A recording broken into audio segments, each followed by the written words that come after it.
After my father's recent passing, I decided to split his $5 million inheritance between my mother and me. I made this decision right after my father's funeral while going over the inheritance documents. My brother, without any reason, said, "Lily, don't be greedy." Then, he shocked me by saying, "Finally, I can quit my job. I owe it all to that old man." I was stunned. "Are you talking about my dad?" I asked, unable to hide my surprise. My brother ignored my reaction, and he and my mother-in-law started planning to buy a new car and go on a shopping spree. It felt too much. Here I was, mourning my dad's death, dealing with the housework, and now listening to them insult him. I couldn't bear the thought of living with my brother and mother-in-law anymore.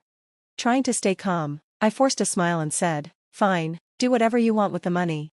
My name is Lily Green. I'm a 40-year-old housewife who works with my husband. I was an only child and grew up with two doctor parents who ran a respected clinic. They always supported me, even though I chose pharmacology over medicine. My world turned upside down 8 years ago when my mother passed away in an accident, leaving my dad and me heartbroken. During that time, my boyfriend, Tom, was my biggest support. We met through a friend, and 3 years after my mother's death, Tom proposed." Tom worked as a regular office worker in the food and beverage industry. Even though I earned more than him, I thought love would help us overcome any challenges. My dad was thrilled when I told him about the engagement. "I've seen how Tom has supported you, Lily. Thank you. Please keep taking care of her," he said. Tom promised my dad, "I will make her happy." I was so happy standing next to him, believing our future together was bright.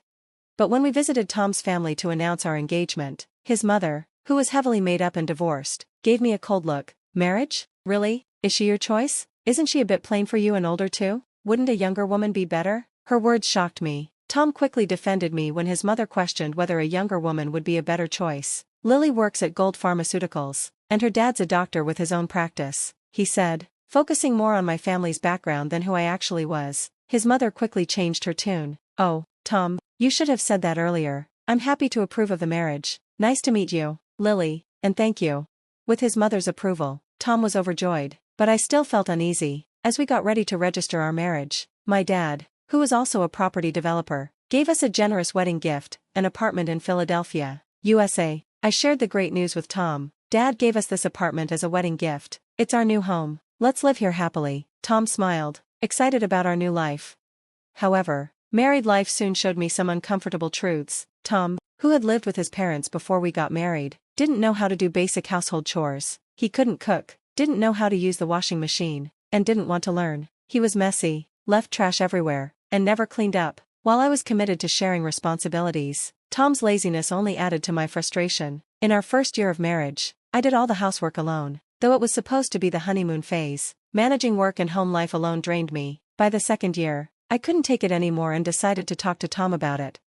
I nervously told him how unhappy I was with the situation, hoping he would be willing to change, but instead, his response was cold and dismissive. "I'm tired from work too," he said. "You're better at chores than I am, so it's better if you handle them." His response made me feel like my concerns didn't matter. He continued to avoid helping, leaving me to handle everything at home. As our marriage went on, I became the sole person responsible for all the housework. But there was another issue too. After we got married, I realized that Tom's mother had very high expectations. Tom didn't care about celebrating special occasions, so I decided to buy a nice gift for his mother on Mother's Day. I picked out a quality scarf and some carnations, thinking she would appreciate it, but when she received it, she called me up sounding upset, complaining that the scarf wasn't from a luxury brand. I tried to explain that it was a high-quality scarf, but she wasn't having it. She insisted that she only wanted gifts from well-known luxury brands. Feeling confused and upset, I told Tom about what happened with his mother when he came home, hoping for some support, but instead, he just brushed it off. "It's just a scarf, just do what she wants." From that point on, to avoid more trouble, we started giving his mother cash like she demanded. By the time we hit our 6th year of marriage, Tom's mother started visiting our home more often, always finding ways to ask for money. Tom would hand it over without hesitation, always smiling. Even though I had a job, Tom's income was modest, and it became harder to manage our finances. In desperation, I began using our savings and cutting down on expenses. Despite everything, I reminded myself that Tom's mother had supported me during tough times. Since she was the mother of someone I loved, I felt I had to endure the situation. Now, in our 7th year of marriage, I was still managing all the housework and dealing with my mother-in-law's constant money requests. One day, after not hearing from my father for a while, he called me unexpectedly. When I met him, he told me the heartbreaking news that he had terminal cancer and there was no hope for treatment. I was in shock and started crying. He gently stroked my head and comforted me, saying, "Lily, this is fate. Let's accept it quietly." With my father's health declining, my days became an exhausting mix of work, household chores, and hospital visits. Even though my job allowed some flexibility, balancing everything at home was hard. When I told Tom I would be focusing on caring for my father, he didn't react or offer to help, leaving me to handle it all. I was overwhelmed by my father's illness, and Tom's lack of support only made it harder. He simply said, "Do your best," and visited my father in the hospital just once. With all my attention on my father, I didn't have much left for Tom. If I had any free time, I wanted to spend it with my father. One day, while my father was in his hospital bed, he asked me unexpectedly, "How is your marriage with Tom going, Lily?" His question took me by surprise. Thinking about Tom's indifference at home and his mother's demands, I didn't know what to say. My hesitation must have shown, because my father gently said, "Lily, you don't have to put up with this. Think about your own happiness. Don't worry, you won't face hardships after I'm gone." His words made me cry, and I held his hand tightly as he comforted me in silence. Months later, my father passed away. Amid my sadness, I started making arrangements for his funeral. Tom seemed distant and didn't help with anything, but I was too focused on the funeral to pay much attention to him. Many people came to pay their respects, and it was an emotional farewell. Even Tom and his mother, who usually didn't show much emotion, came. The day after the funeral, I received a call from a lawyer about my father's inheritance. I set up a meeting to go over the details, and what I learned was both surprising and overwhelming. After taxes, my father's estate was worth over $5 million. He had done well not only as a doctor but also with real estate investments, leaving me, his only daughter, with everything. I was shocked and grateful but also nervous about handling such a large sum. I started the process of inheriting everything. When I got home, I laid out all the documents. I had received the inheritance documents from the lawyer and left them on my desk. After reading through them, I became exhausted and fell asleep on the sofa. When I woke up, I could hear the happy voices of Tom and his mother talking, which felt so out of place considering everything that had just happened. Their laughter and conversation seemed so disconnected from the sorrow I was feeling. When I woke up, I was surprised to see Tom coming toward me, smiling widely. "Good job, Lily," he said, clearly excited. I was confused by his sudden cheerfulness and noticed that he was holding the inheritance papers I had received. "Wait, don't just go through those without asking me," I said, feeling both shocked and angry that Tom had looked at the documents without my permission. But his mother, unfazed by my frustration, happily added, "Wow, $5 million, isn't that incredible? We'll be set for life now." I was speechless. I couldn't understand why they both seemed so entitled to the inheritance. Then Tom became serious and said, "About this $5 million, I've decided it's going to be split between me and my mom." His words hit me like a slap, especially right after my father's funeral. Tom had looked at the inheritance papers without my permission and then said, "Lily, don't be too greedy. I can finally quit my job. I owe it all to that old man." "Are you talking about my dad?" I asked, my voice shaking with disbelief and hurt. Tom just waved it off and continued, "Let's just get the money into our joint account as soon as possible." He ignored my shock as he and his mother excitedly planned to buy a new car and go shopping. I felt my anger bubbling up. Not only was I dealing with housework and constant money requests, but now they were insulting my dad. I forced a smile and said, "Sure, use the money however you want." Tom's mother, clearly satisfied, said with a grin, "That's the spirit, Lily. You better keep working hard to earn more. We don't want our savings to run out, so make sure you keep at it."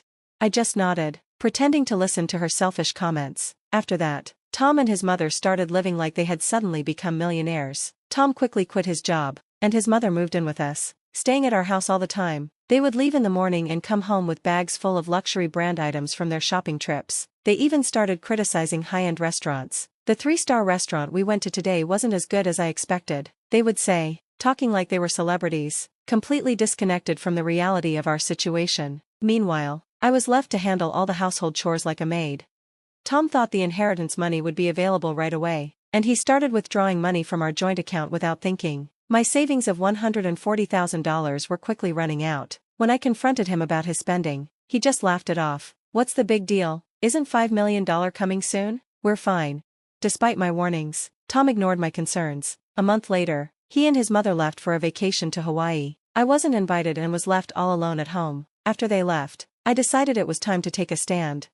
About a week later, while I was having a quiet day at home, I was startled by a loud knock on the door. I looked through the intercom and saw Tom and his mother standing there, dressed in Hawaiian shirts, looking confused. "What do you want?" I asked calmly, but coldly. "Angry," Tom shouted. Why won't the door open? I confidently replied through the intercom. I changed the locks, so it won't open. Let's talk at the nearby cafe. Go ahead, I'll join you in a bit. After a few moments of shouting and frustration, they realized their efforts were useless and headed to the cafe. Once I was sure they were gone, I followed them. When I arrived, they were already there, looking furious. What's going on? Why did you change the locks? Give us the new keys now, Tom demanded. I calmly replied, there's no need for me to give you the keys, you both need to leave that house. Tom, now visibly angry, stared at me, and I pulled out a divorce petition from my bag. Divorce? Are you really divorcing me? Tom asked, stunned. His mother, equally shocked, added, Lily, why has it come to this? Their disbelief only made me more determined. I stood my ground and said, with the way you've been spending, are you sure your finances are fine? What money? Of course, it's fine, Tom said, almost spitting as he spoke. Your father's inheritance is coming, right? There should still be over $90,000 in our joint account. Let me show you. He pulled out his phone and opened the banking app to check the account. His face changed when he saw the balance. What? Why is the money gone? It was just there.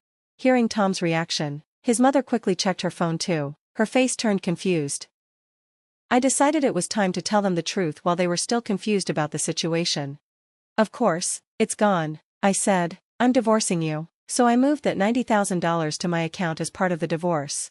What do you mean? Tom's face turned angry for a moment, but then he smirked, as if he had an idea. Fine, I'll divorce you then, but you need to transfer your dad's inheritance to me. Property from the marriage gets split in half, right?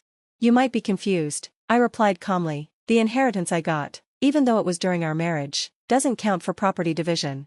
They were both silent for a moment, letting it sink in. Tom and his mom looked shocked. They probably thought they would get part of my inheritance. I sighed, not believing how unaware they were. No, that can't be true, his mom said, her face turning red with anger. Please check for yourself, I said, almost mockingly. Tom quickly started searching on his phone. It says here that property inherited by one spouse from a parent is considered separate and can't be divided in a divorce. Tom read out loud, his voice full of disbelief. Wait, really? His mom looked at the phone in shock. Then Tom came to me, pleading, Lily, please don't divorce me. I have no savings and no job. How am I supposed to live? I looked at him firmly and said, what are you talking about? Take responsibility for your actions. I won't forget how you treated me. I'm divorcing you, and I'll go to court if I have to. They were both taken aback, their energy dropping as they realized I was serious. They whispered quietly to each other, defeated. I stood up and walked out of the cafe, feeling strong. In the weeks that followed, Tom and I went through the divorce smoothly. The $90,000 I moved from our joint account was correctly recognized as part of the property division. Over time, I was able to get Tom and his controlling mother out of my house. Tom had spent all the settlement money and ended up broke. He piled up debt from overseas trips and reckless spending on his credit cards. To handle these bills, Tom and his mother had to borrow more money, and now they live in a rundown apartment, struggling to pay off the debt. Their once luxurious lifestyle was now replaced with a hard, humbling reality. As for me, I made big changes to my life. I sold the condo I had shared with Tom and moved into my father's old apartment. I kept my job, and thanks to my father's inheritance, I'm in a good financial position. I feel grateful for the legacy my father left me. It gave me a fresh start.